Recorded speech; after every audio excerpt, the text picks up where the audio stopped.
Buenas tardes, gracias por la presencia de todos ustedes acá en la Corporación de Abogados Católicos para la presentación del libro del doctor muy querido Carlos José Mozo, secretario de esta casa. Y el título, bueno, lo conocen: Ilicitud moral y jurídica del aborto directamente provocado. Es una faz negativa del derecho a la vida. El otro día estuvimos también en la presentación del libro del querido Alberto Rodríguez Varela en el Colegio San Pablo, que es el derecho a la vida de la persona antes de nacer. Este es el correlato de la faz negatoria, el aborto directamente provocado, ¿no?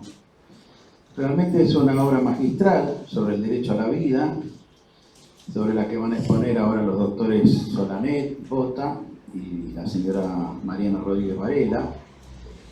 El doctor Mozo, a lo largo de los capítulos, va enlazando con un discurso de lógica implacable aspectos que abarcan el derecho, la teología, la filosofía, la moral y el derecho natural, a la luz de la doctrina más reciente de la Iglesia, demostrando irrefutablemente la existencia del derecho a la vida del ser humano desde el primer instante de la concepción. Describe y sintetiza los ataques contemporáneos que ha sufrido este inalienable derecho en los países supuestamente más representativos de la cultura occidental y, en contrario, el notorio historial legislativo y jurisprudencial en favor de la vida que existía en nuestro país, cuyo esplendor puede situarse con el dictado del fallo Portal de Belén de la Corte Suprema de Justicia de la Nación del año 2002, y la pendiente de retroceso iniciada en forma inmediata a partir del año 2003, cuyo primer y necesario eslabón fue la injusta remoción de varios de los ministros de la Corte que habían suscrito aquel preclaro pronunciamiento, con un notorio cambio de mentalidad y de doctrina propiciadas activamente desde el gobierno nacional y muchos gobiernos y poderes judiciales de las provincias, con el incesante apoyo de la mayoría de los medios de comunicación, lo que se materializó en el fallo FAL de la Corte Suprema Argentina del año 2012, como la primera y fundamental plataforma con la que se lanzaron hacia una histérica campaña legislativa que concluyó luego de una transitoria derrota en 2018 en el dictado de la Ley 27610, denominada de legalización y despenalización del aborto, una de las legislaciones más claramente homicidas de todas las existentes en el mundo.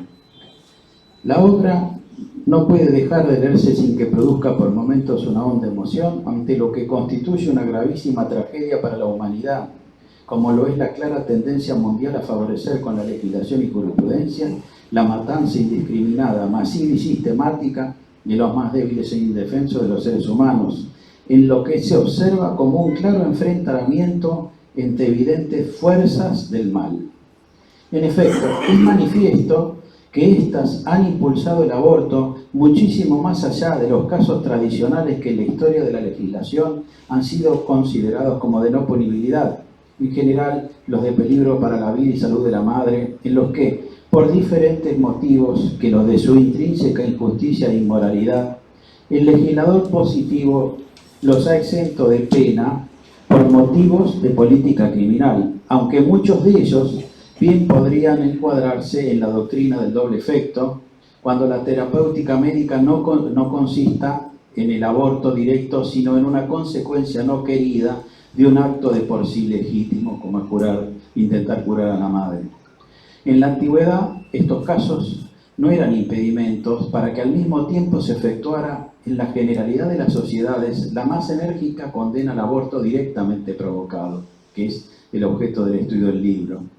En la historia de la legislación, posteriormente se agregó el aborto por causa de violación, sea de mujer demente o no, y se fue tornando laxo el concepto de salud. En el devenir de los acontecimientos, estos casos fueron el ariete, apelando a lo sentimental, para romper el principio de que la vida humana del inocente nunca puede ser transgredida legítimamente. Desde una visión escatológica, el trasfondo de la lucha por el derecho a la vida en el mundo moderno es una clara continuación del combate entre el bien y el mal, origen de la rebelión de los ángeles y del pecado original, en que la humanidad se observa dramáticamente dividida, como en otros esenciales temas morales que entrañan una rebelión antropológica contra el Creador, tales como el denominado matrimonio igualitario y la ideología de género, también atentatorio contra la vida humana, al no contribuir con la obra creadora de Dios por su intrínseca esterilidad o el remedio de la alteración de aquella merced técnica de manipulación biológica. Es una constante observar que los hombres de buena voluntad son siempre sostenedores del derecho a la vida. Sean creyentes o no, porque como decía Santa Teresita, Jesús le había hecho comprender que había personas que no habían encontrado a Dios. Esos hombres y mujeres son aquellos a los que se refiere la oración posterior al Kyrie eleison de la misa, cuando proclama Gloria in excelsis Deo et in terra pax hominibus bone voluntatis. Cristo en los evangelios se ha referido muchas veces a la dureza del corazón. Puede decirse que esa dureza es aquella que conduce fundamentalmente a dañar al prójimo conscientemente y por elección. Muchos ejemplos históricos existen. Se cita generalmente la esclavitud en sus últimas épocas, que llegó casi hasta las puertas del siglo XX, pero ninguna aberración puede compararse con otorgar a una madre el derecho a matar a su hijo. El Inmaculado Corazón de María y el Sagrado Corazón de Jesús constituyen nuestra mayor esperanza para romper esa dureza del corazón de las madres, afectadas muchas veces por la desesperación del abandono por parte de aquellos que debieran cuidarlas y acompañarlas, y que en cambio las incitan y les facilitan el aborto. Y costra mucho más rebelde es la de aquellos que conscientemente sancionan leyes y doctrinas abortistas, erigiéndolas como gran evolución y avance de la humanidad, aunque nada es imposible para Dios. Una luz ha sido la sentencia en el caso Dobbs de la Corte Suprema de Justicia Americana, dictada el día del Sagrado Corazón de 2022. Por ese mismo día, la corporación emitió un comunicado público en el que celebró la anulación del repudiable precedente Roe vs. Wade, removiendo así el grave obstáculo que durante casi medio siglo impidió la protección de la vida naciente en ese país y presionó a los gobiernos y tribunales de otras naciones para la instauración del crimen nefando del aborto. También la corporación expresó en otros ámbitos, adhiriendo a la declaración de los obispos de los Estados Unidos, con la siguiente expresión: el corazón desborda de alegría, porque como dice el Salmo, la trampa se rompió y somos libres. Nuestra ayuda viene del Señor, quien hizo el cielo y la tierra. La confluencia de tantas circunstancias, dijo la corporación en esa oportunidad, para que fuera posible la anulación y el día de su emisión del Sagrado Corazón y de San Juan Bautista, mártir de la verdad moral, dejan intuir una intervención divina, según clásica definición de la historia de Donoso Cortés, la cual, considerada en general, es la narración de los acontecimientos que manifiestan los designios de Dios sobre la humanidad y su realización en el tiempo, ya por medio de su intervención directa y milagrosa, ya por medio de la libertad del hombre. Con este mensaje de esperanza paso a efectuar las presentaciones de los expositores. Sin perjuicio de que antes lo voy a presentar el autor del libro. El doctor Carlos José Mosso es abogado, doctor en ciencias jurídicas, se ha especializado en temas de derecho penal y de bioética, fue profesor de derecho penal en la Facultad de Derecho de la Universidad de Buenos Aires, de la Universidad Católica Argentina, de la Universidad Católica de Salta y del Instituto de Bioética de la Universidad Católica Argentina. Fue conferencista en congresos nacionales e internacionales, El Cairo, Santiago de Chile, Medellín. Publicó artículos en revistas jurídicas y de filosofía sobre el tema de su especialidad. Fue Premio Academia Nacional de Medicina en 1994 por el trabajo Problemas éticos que plantean las técnicas que actúan sobre la reproducción humana, junto con Monseñor Domingo Basso y los doctores Héctor Mosso, Fermín Merchante, José Buroni y Juan Hedge. Es también autor de los siguientes libros: Derecho, Moral y Vida, Cuestiones de nuestro tiempo, La confesionalidad del presidente y la reforma del Estado, Abuso sexual en la infancia, volumen 3, Ilicitud moral y jurídica del aborto directamente provocado, que es el que presentamos hoy, que fue fruto de su tesis doctoral calificada de sobresaliente, que yo tuve el honor de presenciar, y con recomendación de su publicación. A continuación se va a exponer el doctor Alberto Rodríguez Varela. Perdón. Los dos Alberto. El doctor Alberto Solané, que es, ampliamente conocida su trayectoria pública durante más de 60 años en las batallas por la vida y la familia. Solo recordaré que fue presidente de la Corporación de Abogados Católicos, vicepresidente del Servicio Sacerdotal de Urgencia, miembro titular de la Academia del Plata y expresidente de la Asociación de Abogados por la Justicia y la Concordia.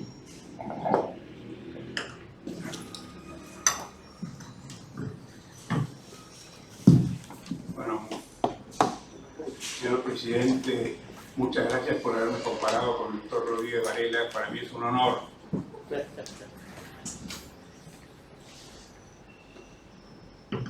Como bien dice la doctora Stier en el prólogo, en el libro se muestran todos los enfoques ético, social, legal, biológico, metafísico y otros aspectos vinculados al crimen del aborto. Desde la consulta a Aristóteles y Santo Tomás, pasando por Cicerón, hasta los científicos y autores modernos, podemos afirmar que el autor no ha dejado nada de lo importante sin el debido y profundo tratamiento. Si bien el abortismo es una postura ideológica, el dato supera al relato.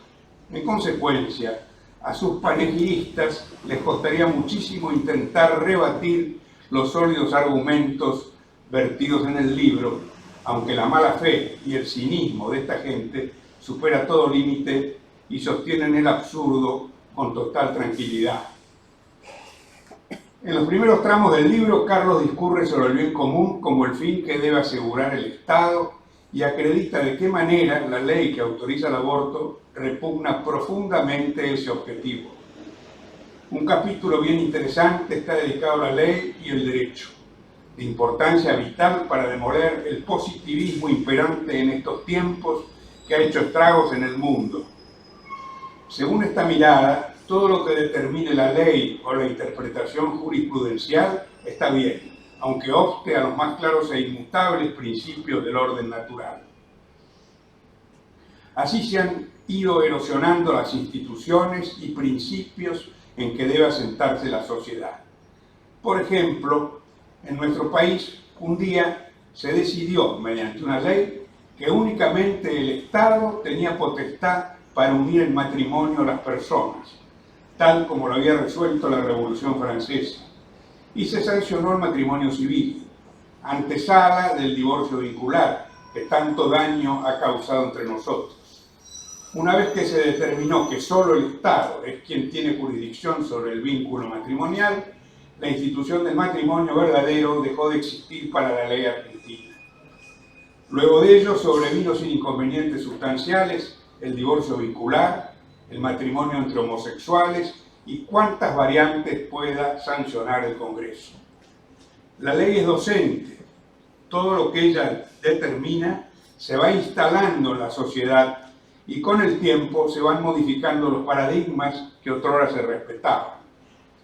Es impresionante el nivel de desprestigio que ha alcanzado la institución del matrimonio en casi 40 años de la sanción de la nefasta ley de divorcio, y sabemos que hay cantidad de concausas, pero la ley ha sido muy gravitante. Hoy casi no hay casamientos y el adulterio está a la orden del día en la sociedad y parece ser una marca entre la dirigencia política. Este atropello al orden natural se produce también en la legislación que ampara la fabricación de chiquitos en los laboratorios, con todas sus derivaciones monstruosas, como la venta de óvulos y espermatozoides, el descarte de embriones, su congelamiento, la comercialización de embriones, el alquiler de vientres, con todas sus variantes, y lo más abyecto, el aborto.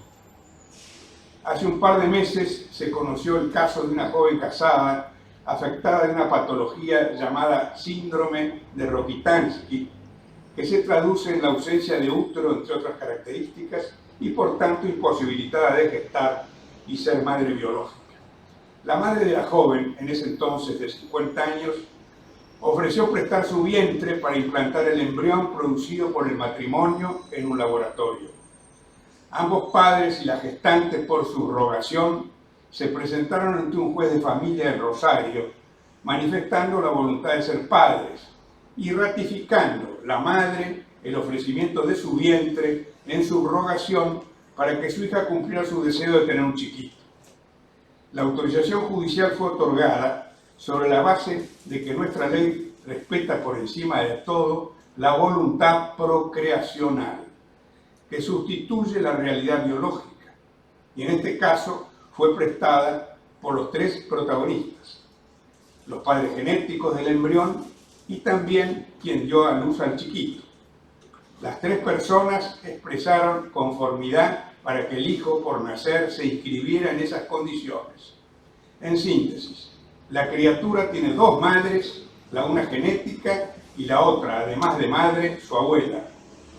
Pobre chiquito cuando se entere de su procedencia. Menuda tarea les tocará a los psiquiatras en el futuro. En el marco de este delirio, los medios calificaron el operativo como un acto de amor. Lo llamaron pluriamor. En otro caso, más aberrante aún, por cuanto dos de los protagonistas del conjunto son homosexuales, la Juez Nacional de lo Civil número 7 ordenó la inscripción de una criatura dentro de un nuevo tipo de familia que denomina poliamor registral, compuesta por esa pareja de sodomitas que fungen como padres y una mujer contratada al efecto, anotada como madre del niño que ella gestó, producido en un laboratorio. El fundamento del fallo parte también de la voluntad procreacional, manifestada por los tres. Apelado el fallo por el defensor de menores de la Cámara Nacional de lo Civil, Salaé, lo confirmó. Los tres resultan para la ley argentina los padres de esta pobre criatura, víctima de este delirio cuyo interés está ausente. Como se ve, la grosera ruptura del orden natural origina estos experimentos de una inmoralidad sin límites, en el marco de la brutal revolución cultural que padece el mundo y nuestra degradada patria. Otra derivación de este extravío fue la resolución 3159 del secretario de Salud del gobierno de Macri, Adolfo Rubinstein, que dispuso la obligatoriedad de la cobertura del 100%. Y cito cuál es la disposición porque es un verdadero galimatías. Dice así: para los pacientes bajo tratamientos hormonales integrales que tienen por finalidad cambiar los caracteres secundarios que responden al sexo gonadal para la adecuación de la imagen al género autopercibido. En otras palabras, los centros de salud privados o públicos, obras sociales y entidades de medicina prepaga deben cubrir los procedimientos para hombres que quieren aparecer como mujeres y viceversa, mujeres que quieren aparecer como hombres. Esta disposición aberrante pasó inadvertidamente y nadie pidió su derogación. Obviamente no se trata de un tema de salud, tampoco el aborto provocado es un tema de salud, pues el embarazo no es una peste, ni tampoco el transvestismo, lo que no necesita explicación. Esta última especialidad se ha instalado en la ley argentina como un impulso fenomenal a través del INADI. Este tema daría lugar a un largo análisis que en este espacio no cabe tratarlo in extenso. La profunda degradación de la sociedad como consecuencia de la ideología de género que se impone en el mundo y aquí en nuestro país, con la complicidad de la política, de la dirigencia empresaria y gran parte de la población, que por distintos motivos no le asigna importancia. Hace pocos días se designó directora de una escuela en Rosario a un travesti que funge como mujer. Huelgan los comentarios. Cita el doctor Mosso, refiriéndose a la ley natural, a Cicerón en un párrafo de la República, que por su clarísima y meridiana, me voy a permitir repetirlo aquí. Dice así: la verdadera ley es la recta razón en armonía con la naturaleza difundida en todos los seres, inmutable y sempiterna, que ordenando nos llama a cumplir con nuestro deber y prohibiendo nos aparta de la injusticia. No es justo alterar esta ley, ni es lícito derogarla en parte ni abolirla en total. No podemos ser dispensados de obedecerla ni por el Senado ni por el pueblo. No necesitamos que nos la expliquen o interpreten. No habrá una ley en Roma y otra en Atenas. sino que regirá para todos los pueblos y en todo tiempo una ley sempiterna e inmutable. Y habrá para todos un solo Dios, Señor y gobernante, centro, árbitro y sancionador de esta ley. Quien no obedece esta ley niega de sí mismo y niega la naturaleza humana y por lo mismo sufrirá las mayores penas, aunque haya escapado a las otras que considera más superiores. Otro capítulo está dedicado a la figura del aborto desde el derecho, puntualmente desde el derecho penal. Cita a varios autores de primer nivel que coinciden, obviamente, en la necesidad de extremar al máximo la defensa de la vida de la persona por nacer, para lo cual deben aplicarse todos los mecanismos que el ordenamiento jurídico tiene a su alcance, enfatizando que la criatura por nacer no ha cometido ningún mal y no puede defenderse de la agresión que le cuesta la vida. El comienzo de la vida humana, uno de los temas abordados en profundidad, es el meollo de la cuestión en debate. Si hay vida humana, matarla es un asesinato. Este es el gran tema. La naturaleza del embrión y el comienzo de la vida humana. A los empresarios, dueños de laboratorios dedicados a la fabricación de chiquitos y todos sus derivados, les conviene que el reconocimiento legal del comienzo de la vida humana permanezca en una cierta indefinición, que les permita, sin penalidad alguna, fabricarlos, someterlos a un control de calidad, descartar los que no reúnan las cualidades exigidas y tirarlos a la basura, transferir los elegidos y el número que asegure el embarazo, a sabiendas que algunos perecerán en el camino, congelar los sobrantes para otra oportunidad a voluntad de los progenitores, y si no son reclamados, que puedan ser destinados a otros fines ajenos a la vida. Este último aspecto aún no se ha regulado. En este momento hay una causa judicial iniciada por los progenitores de embriones congelados que no tienen interés que les sean transferidos a la madre por cuanto se han separado, por lo que el futuro de estos chiquitos es incierto, con seguridad la muerte. En primer lugar, plantearon la situación al laboratorio para que procedieran al descarte, y la respuesta fue que no lo podían hacer sin autorización judicial. Planteado el caso ante el Juzgado Nacional número 77, la doctora Vilma Díaz, su titular, rechazó el pedido con fundamento en que el embrión detenta la condición humana. La Sala 1 de la Cámara Civil revocó esta decisión, discrepando sobre el estatus jurídico del embrión y, en consecuencia, era innecesaria la autorización judicial. El caso quedó en manos de la Corte Suprema, que decidió convocar una audiencia pública para tratar el asunto, con participación de todos los interesados. Finalmente, la Corte no trató la cuestión en debate en razón de que la Defensora General, Estela Martínez, no sostuvo el nombre a todos los protagonistas para que la gente, si los conoce, sepa qué hacen. La Defensora General, Estela Martínez, no sostuvo el recurso de la Defensora de Menores ante la Cámara Civil. En consecuencia, el fallo de la Cámara quedó firme. En definitiva, para el derecho argentino y por vía jurisprudencial, el embrión es tratado como una cosa.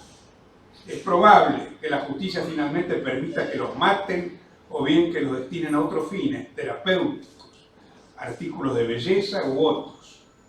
A propósito de la discusión de este caso, hubo notas periodísticas que revelaron la existencia de embriones congelados en laboratorios muy conocidos en ese rubro y médicos prominentes, uno de ellos académico, que mantienen desde hace varios años miles de embriones en nitrógeno sin que se tenga certeza de su cantidad, pues no hay registros oficiales.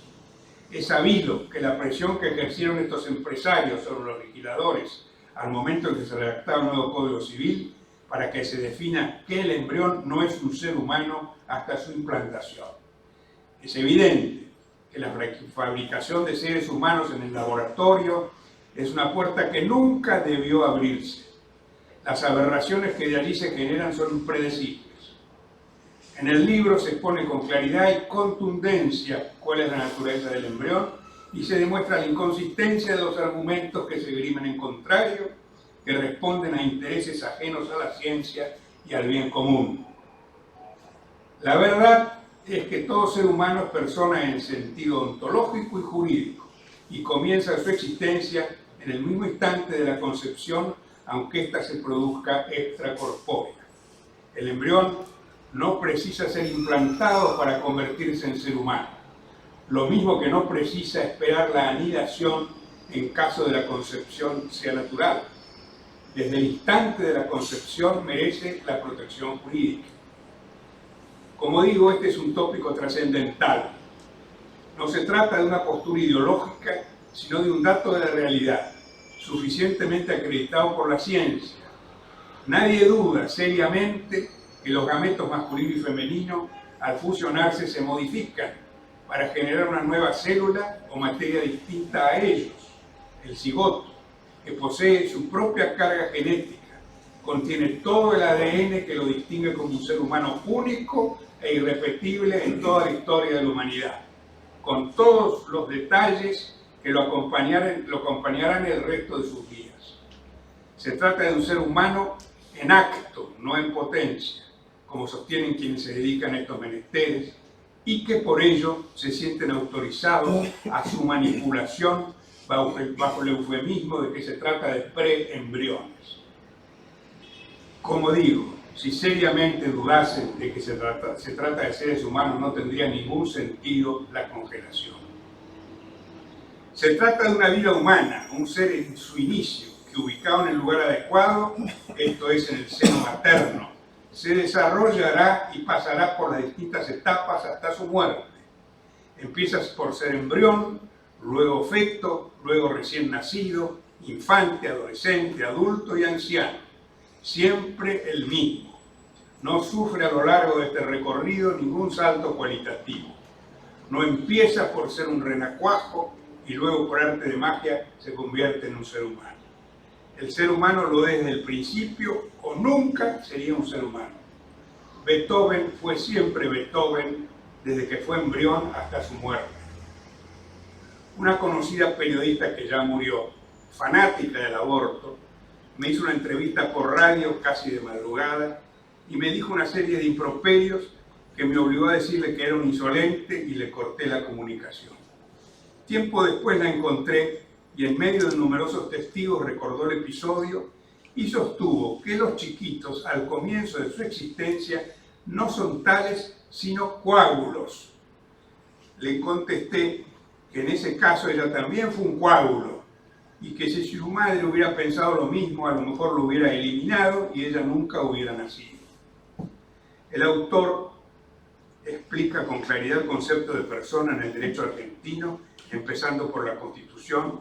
Desde un punto de vista recuerda que la postura que reconoce la condición de persona humana del embrión desde el instante de la concepción tiene rango constitucional al ser incorporado el Pacto de San José de Costa Rica, donde se establece que toda persona tiene derecho a que se respete su vida. Este derecho estará protegido y en general a partir del momento de la concepción. Nadie puede ser privado de la vida arbitrariamente. A su vez, la Convención sobre los Derechos del Niño, incorporado también a la Constitución, determina, de acuerdo a la reserva hecha por la República Argentina, que se considera niño todo ser humano desde el momento de la concepción y hasta los 18 años de edad. El Código Civil de Vélez Arfield, obra maestra del derecho argentino, respetó el orden natural sin fisuras, otorgándole la condición de persona al feto, considerando su existencia como tal desde el instante de la concepción. Y en la nota del artículo 70, que así lo determina, explica que no se trata de personas en potencia, pues ya existen en el vientre de la madre.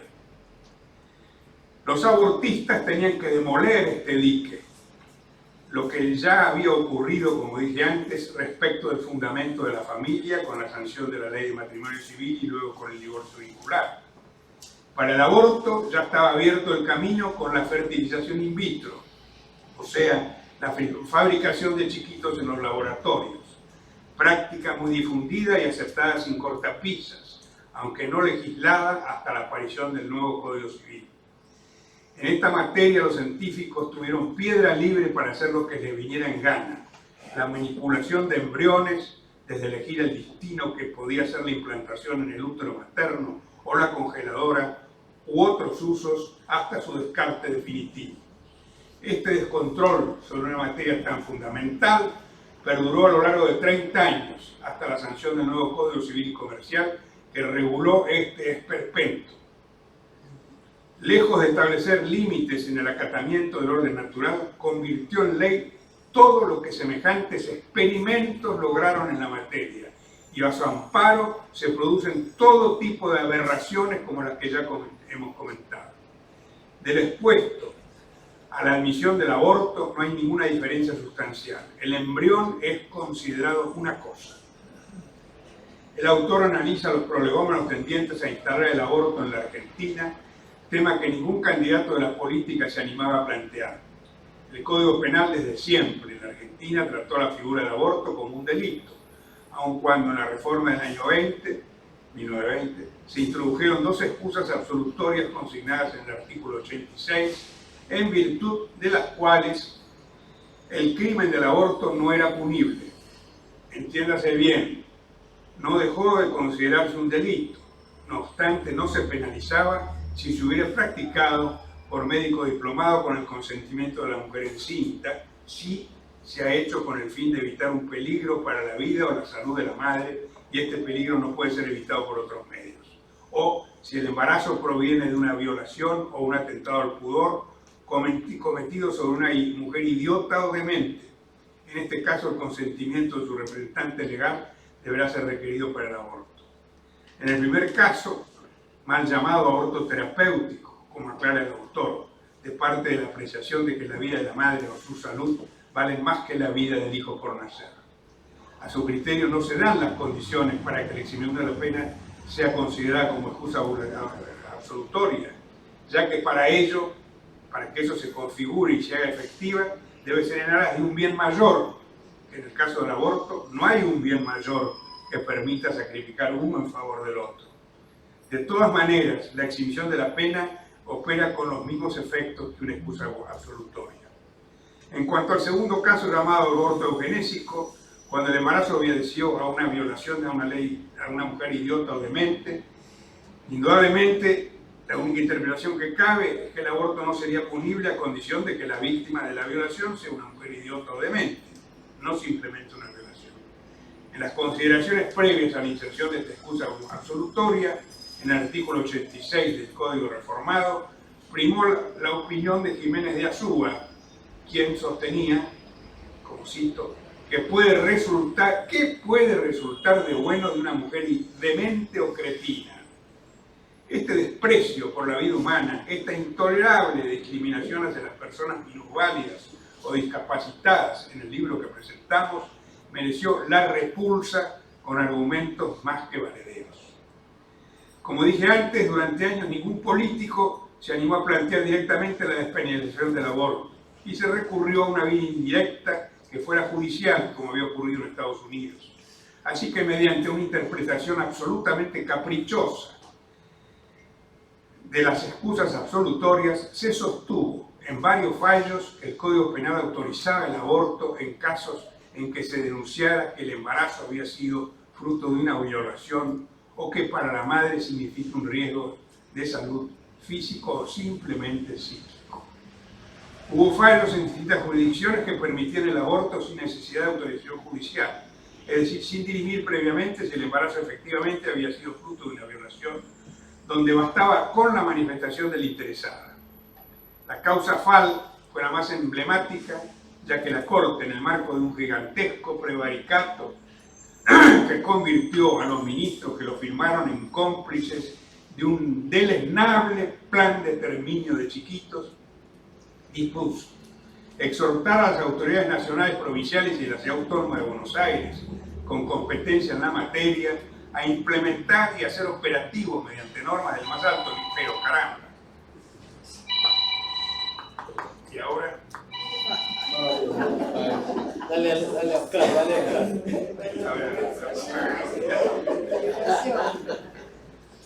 Qué porquería.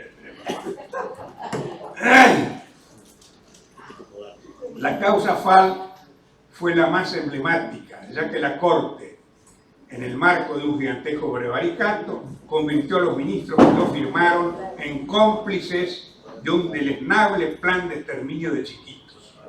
Dispuso exhortar a las autoridades nacionales, provinciales y de la Ciudad Autónoma de Buenos Aires, con competencia en la materia, a implementar y hacer operativos mediante normas del más alto nivel, en los términos aquí sentados, protocolos hospitalarios para la concreta atención de los abortos no punibles y para la asistencia integral de toda víctima de violencia sexual. Exhortar al Poder Judicial Nacional y a los Poderes Judiciales Provinciales y de la Ciudad Autónoma de Buenos Aires a abstenerse de judicializar el acceso a los abortos no punibles previstos legalmente. Además de haber resuelto un recurso extraordinario en abstracto, como dictaminó el Procurador General cuando ya hacía tiempo que habían matado a la criatura, la Corte se arrogó funciones legislativas, agrediendo gravemente principios liminares de la Constitución. En primer lugar, la protección de la vida del niño por nacer y la división de poderes. Prácticamente como consecuencia de este fallo, el aborto en la Argentina se practicó con toda libertad. Se dictaron protocolos cuyos contenidos aberrantes en distinto grado obligaban a los hospitales públicos y privados a practicar el aborto a simple demanda y limitando al máximo la objeción de conciencia. En nuestra ciudad, el jefe de gobierno de entonces, Mauricio Macri, hizo una declaración pública ufanándose con el anuncio de que se practicaría en el Hospital Ramos Mejía un aborto de acuerdo al protocolo vigente, en el marco de lo establecido por la Corte Suprema. El doctor Pedro Andereguen, notable luchador por las buenas causas, interpuso un recurso de amparo que fue resuelto favorablemente en una resolución impecable por la doctora Miriam Rutan de Estrada, titular del Juzgado Civil de Familia número 106. En esta circunstancia, el doctor Andereguen me pidió que lo acompañara y fuimos juntos con el secretario a notificar la medida cautelar al hospital. Me tocó acompañar al secretario y al director del hospital para notificar a la mujer a quien se le debía practicar el asesinato del chiquito. La pobre lloraba desconsoladamente y a su lado había una señora que la abrazaba. El director le preguntó quién era y esta dijo que era funcionaria del Ministerio de Justicia y de Derechos Humanos y que su propósito era acompañar a la mujer hasta que se le practicara el aborto. El director, con buen tino, le dijo que se retirara, que no la autorizaba a permanecer en ese lugar. Esta se resistió, pero finalmente optó por irse. Cito este caso patético para acreditar hasta dónde llegaba la intromisión de las autoridades en lo más parecido a una organización delictiva, y me permito reproducir las manifestaciones de la vicejefa de entonces del gobierno de la ciudad, la señora Vidal, para que nadie tenga dudas sobre lo que ella pensaba. Decía: el gobierno de la ciudad de Buenos Aires apelará al fallo dictado por la jueza civil Miriam Rutan de Estrada, que impidió concretar hoy la intervención para interrumpir el embarazo de una mujer en el Hospital Ramos Mejía, anunció la vicegobernadora. Cito más: el jefe de gobierno y quienes lo acompañamos en su equipo hemos pedido al Procurador General que lleve adelante el pedido de apelación de esta resolución, que claramente viola lo que ha definido la Corte en un fallo que se ajusta, en este caso particular, a derecho. Señaló, además, Vidal. Se pronunció en estos términos en una rueda de prensa que ofreció en la sede del Palacio Municipal, acompañado por el procurador, y siguió diciendo: no estamos de acuerdo con el fallo de la jueza Miriam de Estrada, porque aquí no se trata de qué posición tiene el jefe del gobierno y su equipo a los legisladores del oficialismo o de la oposición. Aquí no hay una discusión sobre aborto sí o aborto no. Aquí hay un fallo de la Corte y es nuestra responsabilidad cumplir lo que pide ese fallo, o que ordene cualquier cosa. Por eso pusimos en vigencia el protocolo por parte del Ministerio de Salud y es en virtud de este protocolo que se iba a realizar la intervención en el día de hoy. Y concluyó la misma doctora Vidal: esperamos que la justicia actúe con la mayor celeridad para darle curso a esta apelación y que resuelva cuanto antes. Mientras tanto, desde todas las áreas del gobierno vamos a seguir acompañando a la paciente. ¡Qué monada! Al responder a preguntas de la prensa, Vidal señaló que el jefe de gobierno no violó la confidencialidad sobre la paciente y recordó que Mauricio Macri fue muy general en su afirmación. Dijo que se iba a realizar un aborto de acuerdo a los requisitos legales que están vigentes. No habló de qué paciente se trataba, no nombró el hospital ni cuáles eran las características del caso, o sea que estaba bien. Apuntó también que la presentación de amparos, como el que fue impulsado por una organización de la sociedad civil en la ciudad, es un modus operandi que vemos que se está dando en varias jurisdicciones del país para intentar frenar los fallos, frenar los alcances del fallo de la Corte. Mirá la que estaba hablando. Si bien, como he dicho, el aborto se practicaba con toda la libertad en el país, los ideólogos no cejaron en su lucha hasta que se sancionara la ley que colocara a la Argentina a tono con el mundo en el marco de la revolución cultural. Sin embargo, a pesar de ello, ningún político se animaba a tirar la primera piedra. Le cupo a Macri tan execrable iniciativa. En el primer intento le fue mal, debido a una espectacular reacción de la Argentina profunda, no contaminada, y se logró que el Congreso rechazara el proyecto, aunque con una ajustadísima ventaja. Finalmente, el actual gobierno, con la complicidad de casi toda la política, logró la sanción de la ley. Ahora es legal matar a un inocente, una brutal infamia contra la cual estamos obligados a luchar. Como dato ilustrativo, en la ciudad de Buenos Aires en el año 2021 se registraron 33.147 abortos en los establecimientos públicos y en el año 2022 39.718.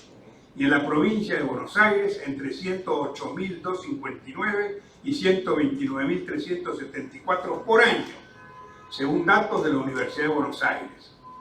Estamos obligados a resistir con todo empeño esta ley inicua. Dios nos pedirá cuenta de ello, más allá del resultado. Para finalizar, quiero recordar a un santo varón y eximio genetista, citado en este libro, infatigable defensor de la vida del niño por nacer en los foros científicos del mundo, donde anidan los enemigos de la ley natural. Me refiero a Jérôme Lejeune. Al día siguiente de su muerte, Juan Pablo II escribió: hoy hemos sabido de la muerte de un gran cristiano del siglo XX, de un hombre para quien la defensa de la vida se convirtió en un apostolado. Es evidente que en la situación actual del mundo, esa forma de apostolado de los laicos es especialmente necesaria. Felicito al doctor Carlos Mosso por esta obra tan completa, fruto de una vida empeñada en este apostolado.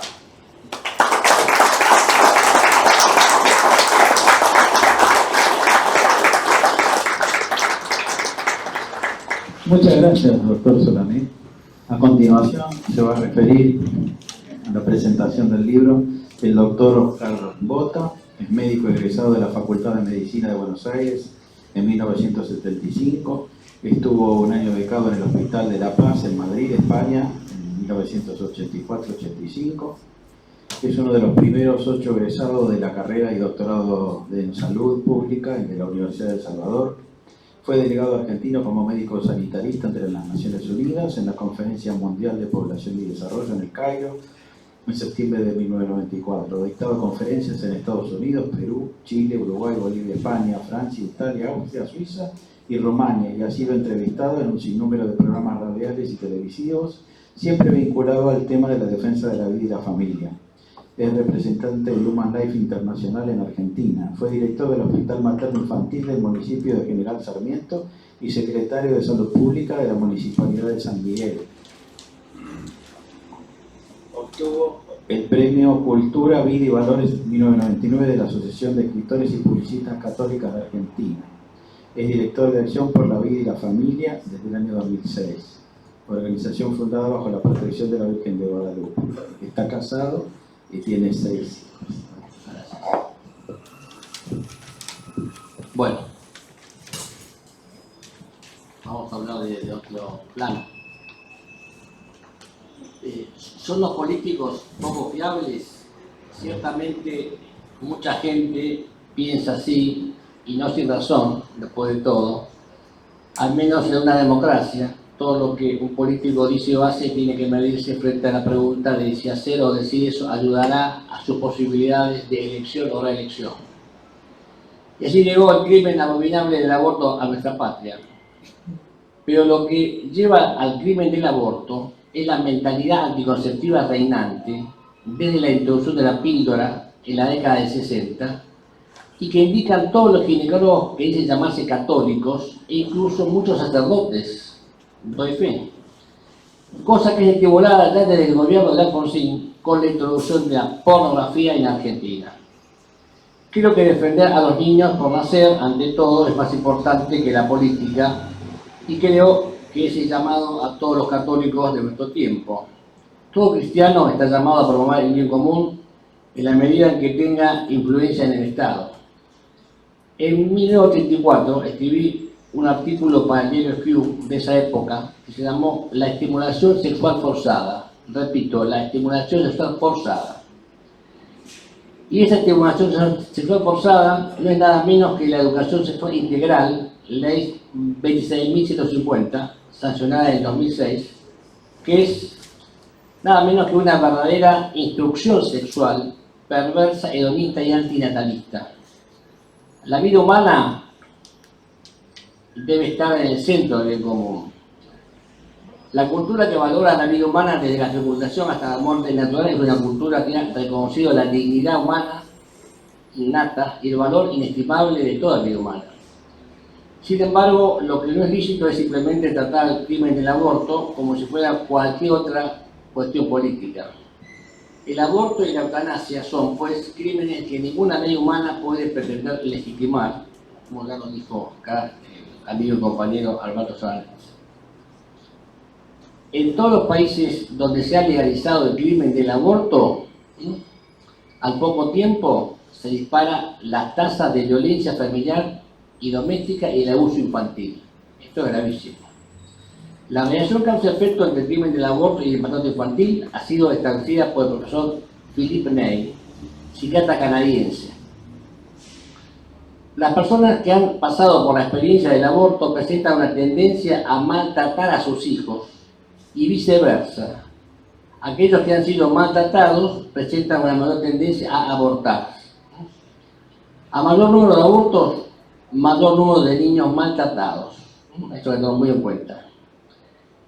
Es necesario tener y distinguir 3 tipos de abusos: verbal, físico o sexual. Las encuestas del Dr. Ney muestran el lazo que existe entre el maltrato y la ideología del niño deseado. Explica que cuanto más un niño es programado y deseado dentro de un marco de mentalidad anticonceptiva abierta al crimen del aborto, en tanto que los padres autorizan la eliminación o su acogida en función de consideraciones personales momentáneas, más el niño recibe maltrato, debido a que el niño no se adecua a la imagen que esperan de él. Podemos recordar las palabras del vicepresidente de Estados Unidos en respuesta a la donación de Roe vs. Wade, donde dice: ahora que Roe vs. Wade ha sido enviado al montón de cenizas de la historia, ha surgido una nueva arena en la causa de la vida y corresponde a todos los que aprecian la santidad de la vida resolver que tomaremos la defensa de los niños por nacer y el apoyo a los centros de embarazo para mujeres en crisis en todos los estados de Estados Unidos. Habiéndonos dado esta segunda oportunidad para la vida, no debemos descansar y no debemos ceder hasta que la santidad de la vida sea restaurada al centro de la ley estadounidense en todos los estados del país. El médico debe ser objetor de conciencia frente al crimen del aborto y la eutanasia y cualquier otro crimen contra la humanidad, y no lo es.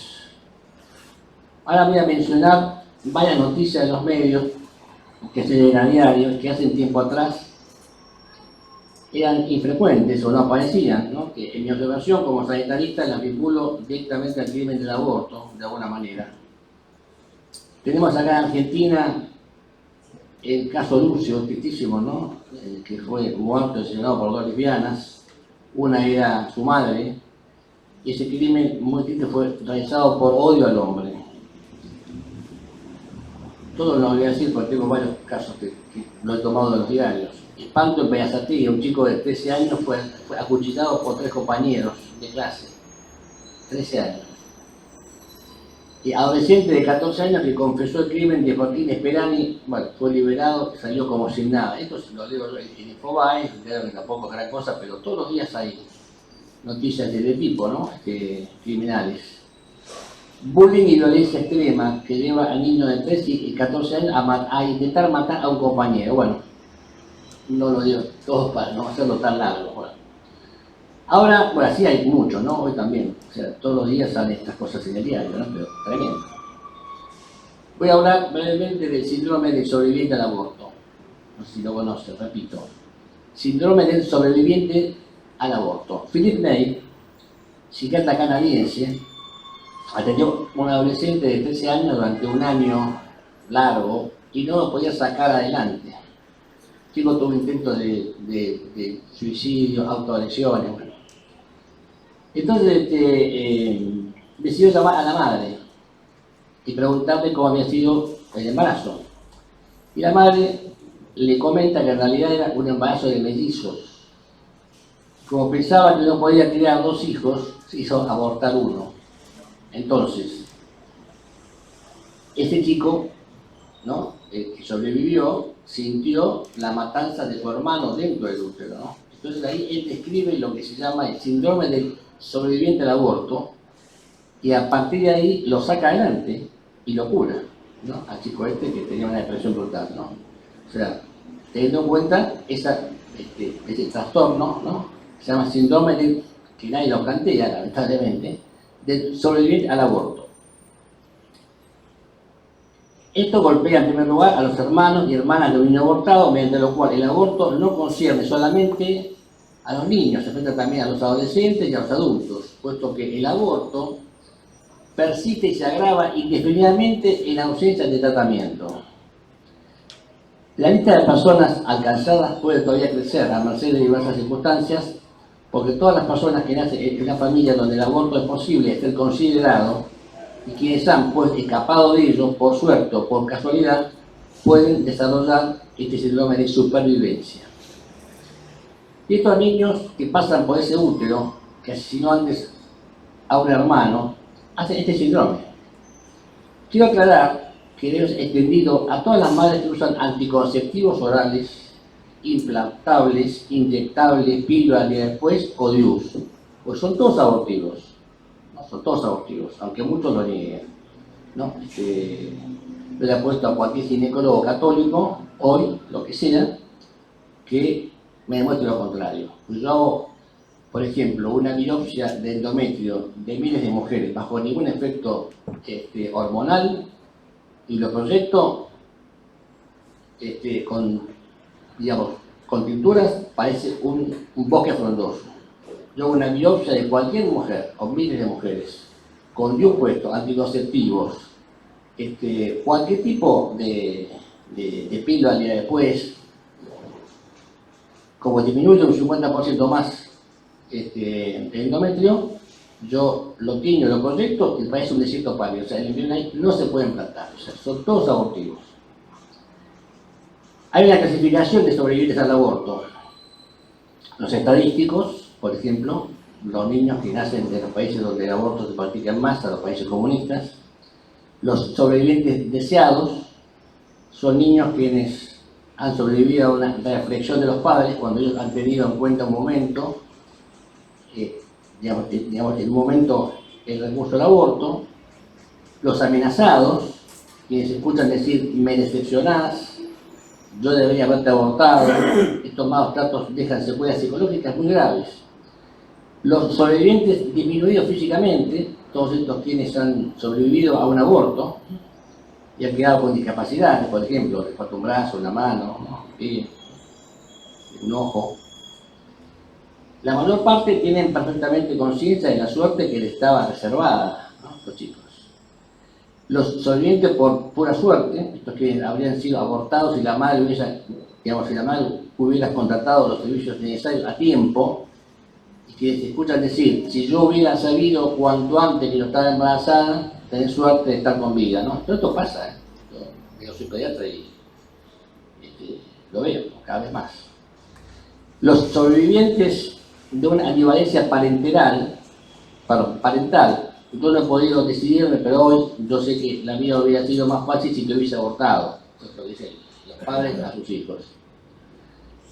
Los sobrevivientes de embarazos múltiples, quienes han escapado a la lotería de una selección embrionaria o quienes en la mejoría de una fecundación en el vidrio, yo no la llamo in vitro, la llamo en el vidrio, han tenido la suerte de no pasar a un tubo de oxígeno líquido a muy baja temperatura donde se conservan los embriones, ¿no? La denominación de embrión supernumerario, ¿no? Y los sobrevivientes milagrosos, estos quienes han escapado a su propio aborto, algunos han podido sobrevivir a maniobras de extracción o de desarticulación y han podido nacer gravemente disminuidos físicamente, ¿no? Por ejemplo, con un brazo, como dije antes. Y estos quienes, abandonados sin cuidados a su nacimiento, han tenido la suerte de ser recibidos a tiempo por un buen samaritano de paso, ¿no? Por eso que se llaman sobrevivientes milagrosos. Los síntomas desarrollados por los sobrevivientes del aborto se derivan de una doble coyuntura patológica. Los unos son de orden existencial, son comunes a todos los supervivientes, que se trata de sobrevivientes de accidentes, de atentados, de catástrofes naturales, etc. Los otros son propios de la supervivencia del aborto y están ligados a la ambivalencia resentida hacia los padres, puesto que ellos son a la vez estos quienes les dicen amar y estos quienes son capaces de matar. Es claro que ningún sobreviviente va a desarrollar todos los trastornos que se describen.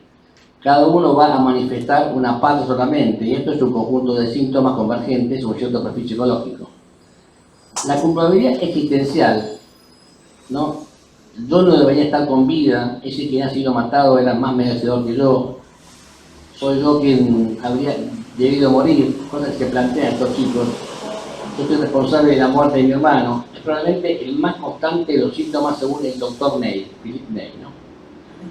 Esto engendra un estado depresivo crónico y puede generar conductas de autopunición o de automutilación, violencia o tentativas de suicidios. La angustia existencial, yo quiero vivir pero estoy condenado, alguna cosa va a pasarme, puesto que yo soy culpable de haber tomado el lugar de mi hermano, es algo casi constante, según el doctor Ney. Esto refleja miedo a lo que va a venir. ¿Quién va a engendrar una huida de la realidad hacia las drogas, el placer, el crimen o el suicidio, etc.? Estos pacientes tienen una gran desconfianza. Yo no puedo tener confianza en mis padres ni en nadie, como creer en el amor de mis padres cuando ellos han matado a mi hermano. Esta desconfianza se instala en todas las relaciones humanas. Resulta una imposibilidad establecer una relación verdadera y confiada, en particular con el otro sexo y su cónyuge. Por consecuencia, numerosos divorcios se producen por ese estado. La desconfianza se ejerce también en el encuentro con toda autoridad, engendrando conductas de insubordinación e insumisión. La falta de confianza en sí es otra consecuencia de la falta de confianza en nosotros. Por lo tanto, estas personas son a menudo influenciables y pues más fácil alistarse en banda, arrastrando su más grande propensión a caer en la delincuencia, violencia, violaciones y crímenes. Si bien toda esta problemática con una tasa alta actual es multifactorial o multicausal, el síndrome del sobreviviente al aborto ocupa un papel muy importante, ¿no? Y ya voy terminando. Hemos tenido en Argentina el descenso más brusco de la natalidad del mundo entre 2018 y 2020. Ayuda al crimen del aborto. 760.000 nacimientos en el 2018 y 520.000 en el 2020. Ya lo mencionó acá Alberto Solanés, ¿no? Se han cerrado muchas maternidades en Argentina porque no son rentables. Conozco varias, acá cerca. Se cierran. sea, porque es más rentable el aborto. El ADT, por ejemplo. Otro síntoma posible es la culpabilidad ontológica. Ella se distingue de la culpabilidad existencial y se vuelve a añadir a esta. Entonces, ¿por qué entonces desarrollar mis talentos? Se pregunta ese chico, ¿no? Se genera un rechazo de la escolaridad y una falta de interés general. Ciertos supervivientes del aborto, en efecto, se sienten sobrepasados por arbitrario que es lo que determina sus vidas. Ellos piensan que ellos serán siempre fracasados. La rebelión puede tomar lo contrario de los supuestos valores preconizados por los padres y por los educadores y desembocar en una búsqueda hedonista del placer con oídas de lo real hacia rock, pistas electrónicas, tatuajes múltiples, sexo y mucha droga, ¿no? Tremendo lo que yo veo como pelear últimamente, que antes no veía, ¿no? Los chicos que van a ciencia electrónica y que consumen droga, es tremendo, ¿no? O sea, nunca he visto en mi vida. Yo me he ido hace 48 años. Otro síntoma puede ser un desdoblamiento de la personalidad. Es observable en la casa de estos niños llamados de sustitución, forzados a vivir la vida de ese quien ha sido abortado. En los casos extremos, donde los dos niños no son del mismo sexo, la madre en general evoca al niño perdido con un sexo bien definido, aunque si este no ha podido ser determinado realmente. Entonces el niño de reemplazo, para corresponder al deseo de sus padres, se ha obligado a llevar una vida que no corresponde a su sexo. Se puede tener hijas que tienden a ser varones y viceversa, varones que tienden a ser niñas. La herida del superviviente del aborto tiene igualmente una dimensión espiritual muy marcada. Se nota a menudo un rechazo a Dios. Esto es a la vez una prolongación de la rebelión contra toda autoridad, puesto que ellos tienen bajo los ojos la imagen de sus padres, quienes dicen amarlos, pero cuando son capaces de matarlos. Y que ellos ven que la calidad de su amor está ligada a las variaciones de su deseo. Ellos no pueden evidentemente reconocer a Dios como un padre amante. Resulta de este conjunto de perturbaciones un estado depresivo crónico, con abatimiento y tristeza. Estas personas han acumulado una tristeza enorme y extremadamente profunda. Una vez curadas, su transformación es espectacular. Se asiste poco a poco a la emergencia de una verdadera alegría que viene a coronar el despertar de una rica personalidad que estaba escondida detrás de una máscara de depresión. Se puede matar al cuerpo, despedir una personalidad, volver caducas todas sus potencialidades y amordazar su alegría de vivir, pero nadie podrá jamás matar la pequeña hija esperanza que habita en su alma. Nada más.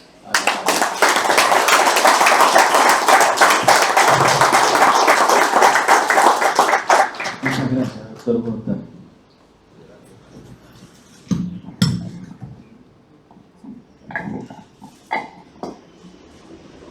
A continuación se va a referir la señora Mariana Rodríguez Varela, que es casada con Agustín Ray, padre de 6 hijos, es maestra bilingüe, difusora de la defensa de la familia y la vida, de la concepción hasta la muerte natural, y dedicada a la evangelización mediante las cruzadas de oración por la patria y el mundo entero, y poseedora de un carisma particular.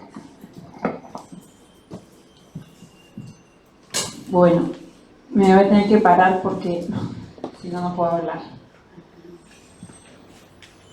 Hace unos días nomás, 15 días más o menos, escuché que me contaban una conversación que habían tenido 2 personas en un centro supuestamente de ayuda a la mujer en Mar de Ajó, ¿no? Pueblito chiquito. Entonces una decía, no te preocupes, si te parece que vas a estar angustiada, después podés ver un psicólogo. Esto fue lo que escuchó una joven hace unos 15 días de boca de quien la estaba empujando a abortar frente a otra mujer que le rogaba que defendiera a su bebé. Con esta liviandad hacía referencia al trauma que esa joven iba a atravesar por el resto de su vida. El aborto, además del trauma, se trata de una ausencia. Una ausencia que deja un vacío para siempre. Y es un vacío que crecerá con los años, aunque quieran esquivarlo, aunque intenten disimular. Un vacío que no va a desaparecer, a menos que llegue el arrepentimiento, la reconciliación con Dios y el pedido de perdón. El aborto, cada vez con más fuerza desde la aprobación de la inicua ley, nos deja una epidemia silenciosa de madres, de familias completas que padecerán un dolor más o menos consciente. Será una ausencia punzante. Una ausencia que puede pasar inadvertida por muchísimos años, pero que se va extendiendo más y más con el aborto. Este es el mal que la Madre Teresa de Calcuta denominó el mayor destructor de la paz. Vincent Roux, hace 50 años en Estados Unidos, definió el trauma post-aborto. Una vez hecho realidad el caso de Roe versus Wade. Sin embargo, increíble, en 1981 el trauma post-aborto desapareció de la Enciclopedia Psiquiátrica de Estados Unidos. Entonces Vincent Roux, búsquenlo porque es muy interesante escucharlo, les escribió diciendo cómo podía ser que el trauma ya no estaba en la enciclopedia. La respuesta fue: deje de lado toda investigación sobre el tema. El trauma ya no existe. Sin embargo, Vincent Roux siguió especializándose hasta el día de hoy. Con gran valentía, durante 50 años en Estados Unidos, siguió ayudando a las mujeres y a toda la familia que llegaban a él pidiendo ayuda. Hace unos años le dije a un periodista: ¿sabés qué me dijo una joven que hacía 15 años había abortado? 15 días. El novio la había dejado después del aborto. Ella me dijo: extraño a mi bebé. Cuando había abortado tenía solamente 6 semanas de embarazo. Entonces el periodista me dijo: bueno, pero ya no está, lo abortaron. Había una verdad y había una mentira en sus palabras.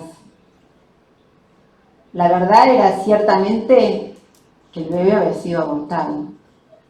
¿Cuál era la mentira? Ese ya no está. No era cierto. No puede ser cierto.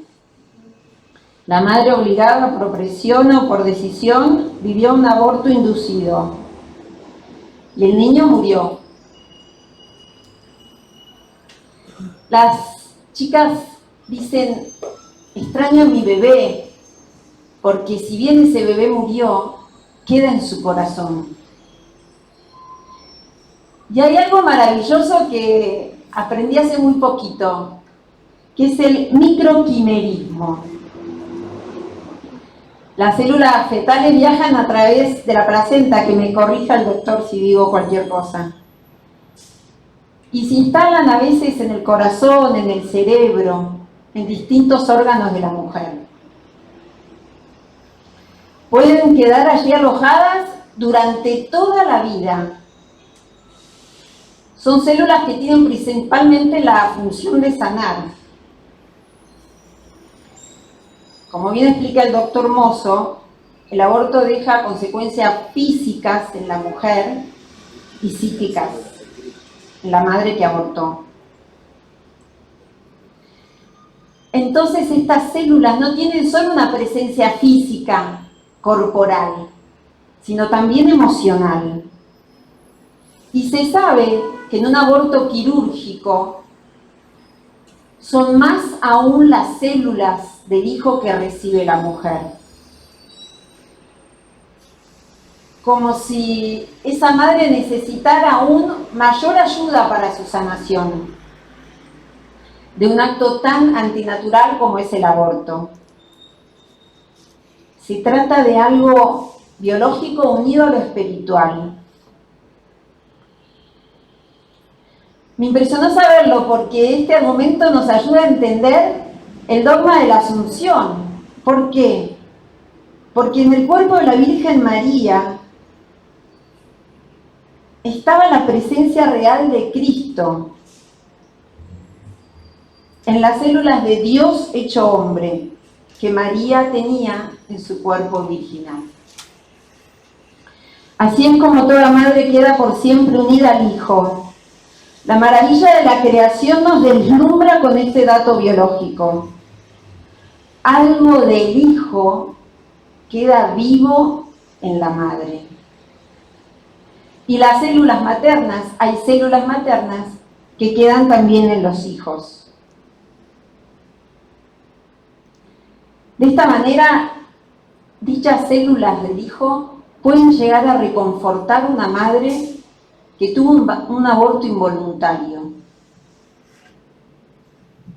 Y probablemente también las células del hijo que quedaron en la madre que abortó son un llamado inconsciente que ella siente constantemente. El llamado del hijo que no conoció. El aborto deja a la madre añorando al hijo de sus entrañas y tarde o temprano, como el caso de esta joven que extrañaba a su bebé, la tristeza sale a la luz y aprieta el corazón. María, con 50 años, un día me escribió. Ella decía que había pasado 30 años de su vida en el fango. 30 años de su vida viviendo en un pantano, así lo llamó, sintiéndose desdichada.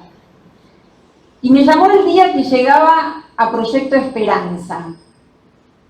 Es increíble. María iba en el colectivo por la calle Santa Fe. Solamente acá, a 1,5 cuadras. Vio un cartel pegado en un balcón, enfrente a San Nicolás de Bari. Y el cartel decía: tengo 8 semanas de vida, tengo derecho a nacer. Y la imagen de un bebito. María, con 50 años, al ver al niño por la ventana del colectivo, imaginó que su hijo la estaba acompañando 30 años después. Me dijo que sintió que su hijo la saludaba desde el balcón y la perdonaba. Su hijo la perdonaba 30 años después. 30 años tardó en darle un nombre, le puso Máximo y sanar su dolor. 30 años en encontrar la paz en el perdón. Por eso es necesario hablar del trauma posaborto, porque tarde o temprano el niño va a volver. Me escribió hace unos meses un papá y un abuelo, dolorosísimo. Me dijo que su hija había dejado, porque él se lo había pedido, el cuerpo de su nietito en el baño. Su hija ya había abortado con anterioridad. No había tenido palabras para convencerla. Se dio cuenta que no había forma de que ella no lo iba a hacer. Que tarde o temprano, cuando él se distrajera, iba a ocurrir. Así fue como una mañana le dijo: listo, papá, lo dejé en el baño.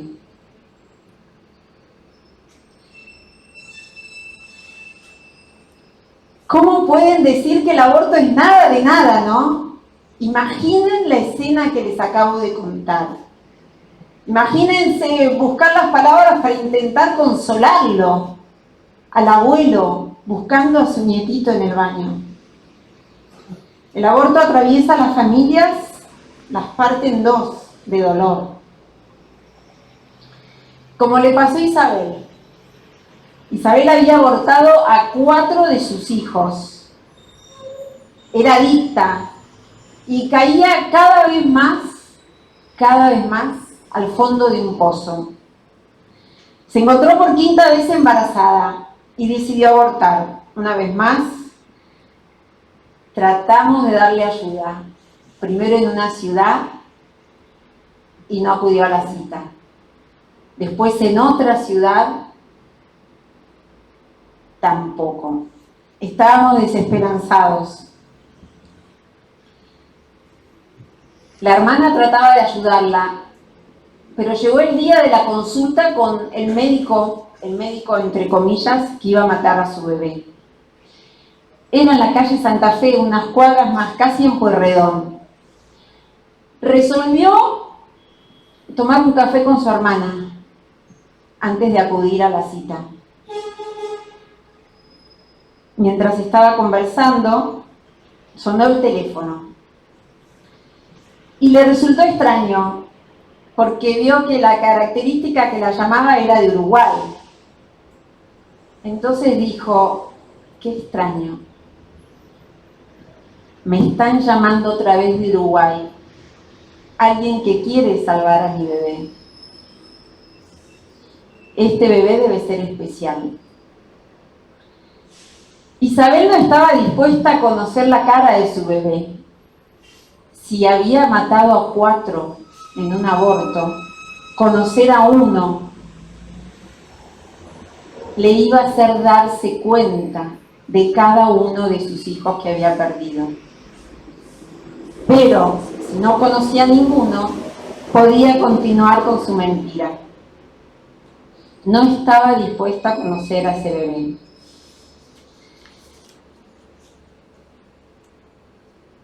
Este es el pensamiento que lleva a las mujeres al aborto por repetición. Conociendo al bebé que dejaron nacer, estarían comprobando la existencia de todos. Pero algo siguió inquietándola. Es extraño. Me está hablando una desconocida. ¿Cómo puede mi hijo haberle interesado a alguien? Voy a darle oportunidad a este bebé. Y en ese momento milagroso, el mal se ahogó con el bien. Cuando creíamos que todo estaba perdido, hasta el último instante, 5 minutos antes de entrar a ver al médico, triunfó la vida por el regalo de Dios. Y una amiga, que era la que nos había pasado el contacto, me dijo, recién hoy entendí cómo es quedar suspendido, intentando por días o por horas salvar esa vida. La foto del bebé llegó unos meses después. El niño estaba en brazos de los médicos.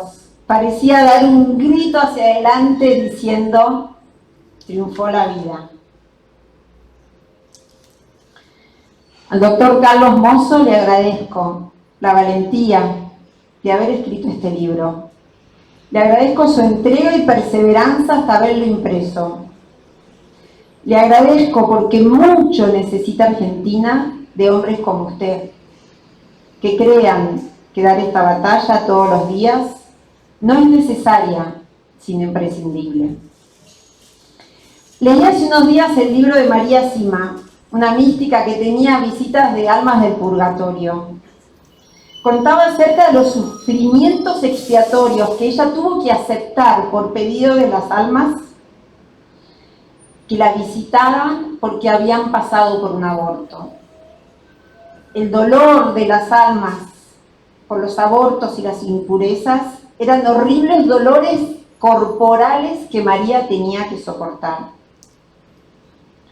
Otras veces, María, que sufría por las almas del purgatorio, sentía que estaba horas entre bloques de hielo con el frío metiéndosele entre los huesos. Era la expiación por la indiferencia y la frialdad religiosa. Que Dios nos ayude a alejarnos de eso. Que la lectura de este libro sea la inspiración para muchos. Estimado Carlos, me animo a dedicarte una bienaventuranza. Bienaventurados los que tienen hambre y sed de justicia, porque ellos serán saciados. Que Dios lo conserve, Carlos, en la verdad, unido a Cristo, cobijado en el abrazo del Padre y guiado por el Espíritu Santo.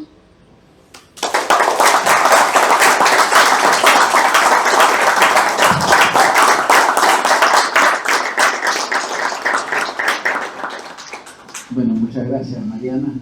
Y ahora lo invitamos al autor del libro a que diga algunas palabras.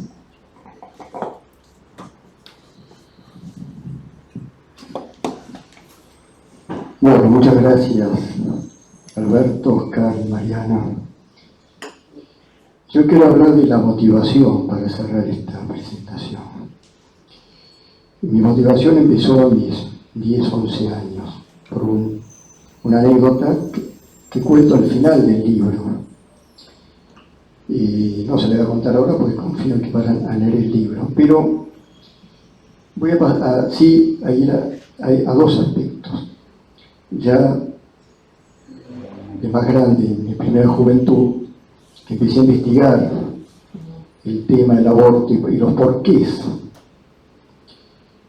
Me parecía horrendo que hubiera gente en el mundo que pudiera propiciar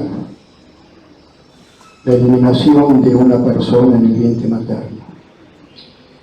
Pero responsablemente me puse a pensar, bueno, ¿por qué lo hacen? ¿Quiénes lo propician?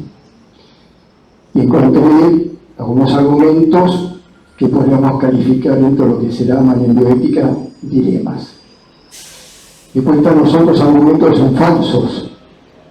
Los dilemas se resuelven, tienen su resolución, pero exige una tarea más profunda de elaboración y entendimiento del problema.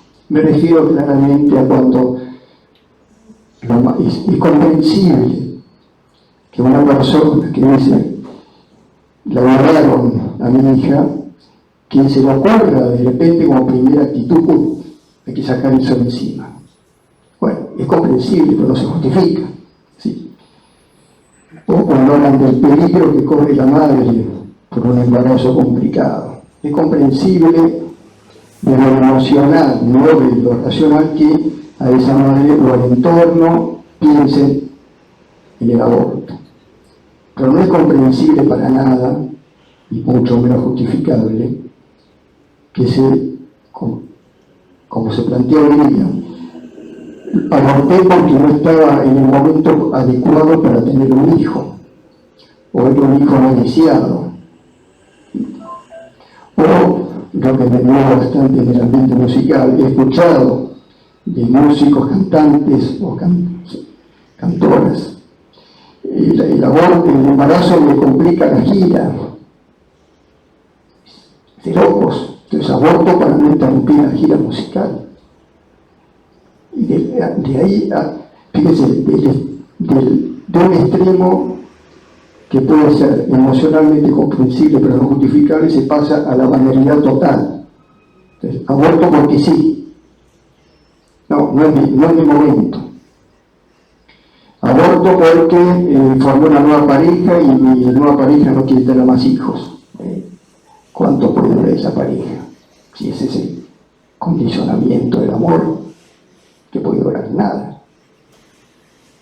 Entonces, el tema era justamente correr el velo de la hipocresía. Esto no es serio. Cuando, como bien explicaron los expositores, en 1921 el Código Penal emitía 2 excepciones de punibilidad, y hasta ahí se mantuvo hasta nuestro siglo. Pero la ideología, que es puro negocio, lo trato en el libro con elementos de prueba, ¿no? Puro negocio. El otro solamente habló de que sí, fuimos un cuadro. Bueno, hay etapas del crecimiento, pero no se puede convertir en el acuario de una persona humana. Entonces, si eso es o no si es un ser humano. Ahora, yendo a las motivaciones, primero desde los 20 años en adelante, que empecé a tratar el tema, dar conferencias, charlas y todo eso, y bueno, me focalizar mucho en el niño, ¿no?, que está en el vientre materno. Pobre niño, por supuesto. Pero la experiencia de vida me ha llevado en los últimos tiempos, bueno, a partir de ese momento, digamos, la experiencia de vida, justamente, y la profesional, que me ha traído enormes testimonios, como citó Mariana, de casos terribles. ¿Qué pasa con la mujer que atraviesa el trance? Entonces, no, le propuse también continuar en ese aspecto. Es decir, luego por la vida por nacer, pero también hay que tener una mano caritativa de a la persona que sufre el trauma del aborto. Antes para tratar de evitarlo y después para darle una esperanza. Porque Dios es misericordioso. Claro, el problema es si no creemos en Dios. La angustia es mayor para la mujer que abortó, porque la que cree en Dios, bueno, alcanza el serpiente, alcanza el perdón, y piensa, un día me encontraré con mi hijito en la otra vida. Y el que no cree en Dios, y la verdad que es más complicado el consuelo. Entonces nos plantea cuestiones existenciales, trascendentes, que tienen que ver con todo lo demás, no solamente con la vida, sino con mi propia existencia y mi sentido de eternidad. Nos plantea esa cuestión. Yo le di forma, hice doctoral al trabajo de investigación, pero me tomé una licencia casi arriesgándome de que no lo acepten en el tribunal examinador, que es agregar el último capítulo del libro, que es justamente donde hablo del síndrome post-aborto, porque quería decir algo al respecto. Entonces, cuando toda la ideología dominante lleva a la mujer a decir, incluso, fíjense la paradoja, por razones de salud psíquica, promueve el aborto y le permito que aborte. Pero no me hago cargo del trauma psíquico mayor que viene después. Los legisladores no se hacen cargo, los médicos aborteros tampoco. Vení que estás angustiada porque tenés un embarazo no deseado, bueno, aborta. Y no le dicen que entonces la angustia va a ser mayor. Bueno, eso simplemente para anunciar esto y invitarlos a la lectura del libro, donde medito sobre cuestiones que van más allá del tema del aborto, sí o no. Son reflexiones de vida que he trasladado a la página del libro. Muchas gracias.